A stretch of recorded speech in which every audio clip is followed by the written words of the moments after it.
Yang nggak ada bukunya silakan gabung sama temannya ya yang nggak bawa buku. Ayo bang. Gabung Fatir. Gabung bang.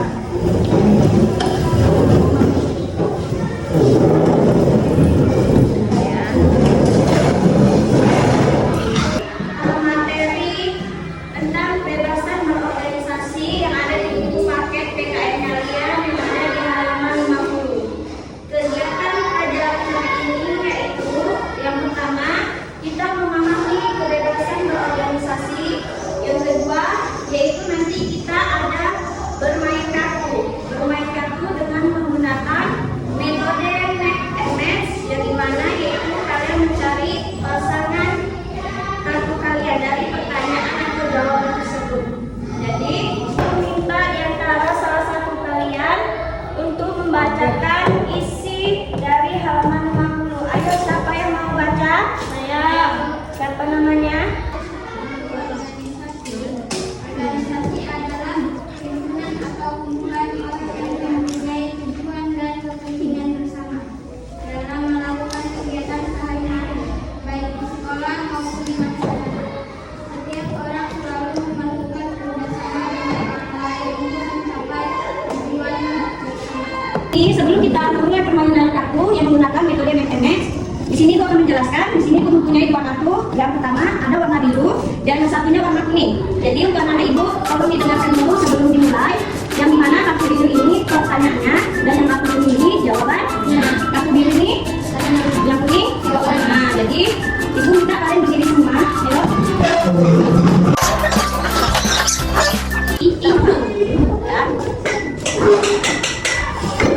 Yang untuk kartu biru ini dari rupanya. Jangan salah kalian harus cari pasangan dari kartu kalian tersebut. Ingat kan cara bermainnya?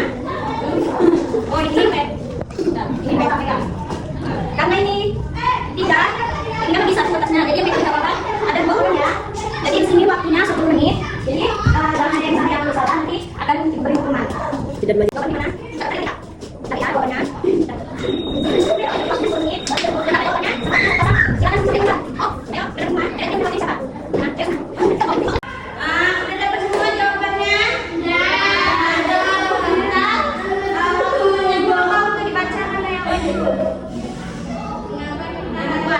Mengapa kita harus memiliki tertib organisasi? Ya, jawabannya dibaca. Kita harus memahami kata tertib organisasi karena merupakan ada yang mengatur disiplin dan profesional. Ya, betul. Ayo kamu baca.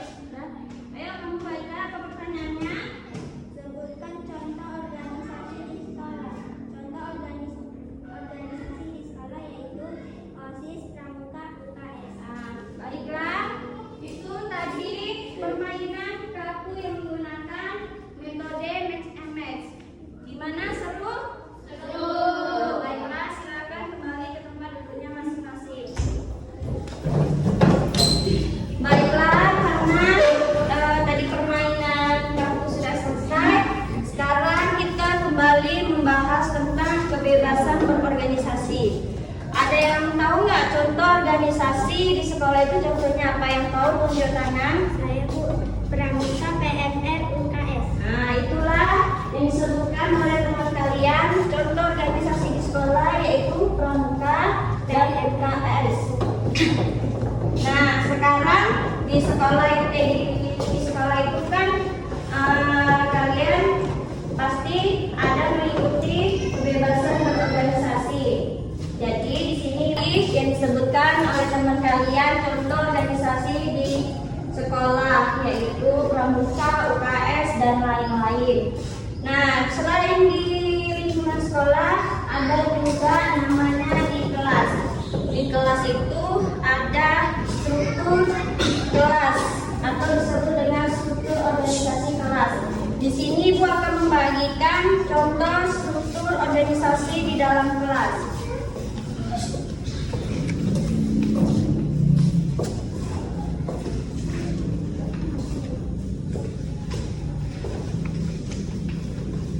Jadi kalian yang nggak dapat seporsi ya kawan-kawannya. Jadi di sini Ibu tolong diperhatikan. Ini kan sini ada wali kelas, ketua kelas, wakil ketua kelas, sekretaris, bendahara, dan anggota.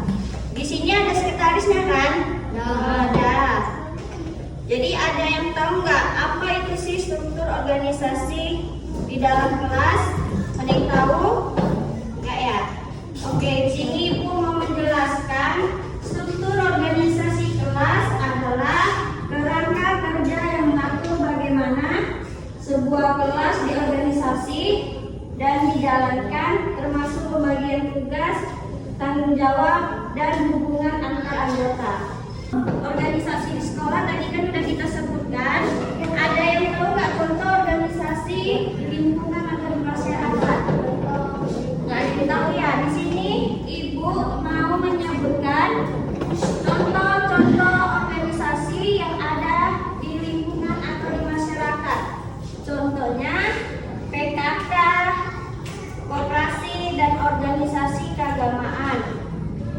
Dan selain itu, kebebasan berorganisasi mempunyai tata tertib organisasi. Contohnya, tata tertib organisasi di sekolah seperti OSIS, yang mana berisi peraturan dan norma perilaku yang harus ditaati seluruh anggota organisasi siswa di lingkungan sekolah.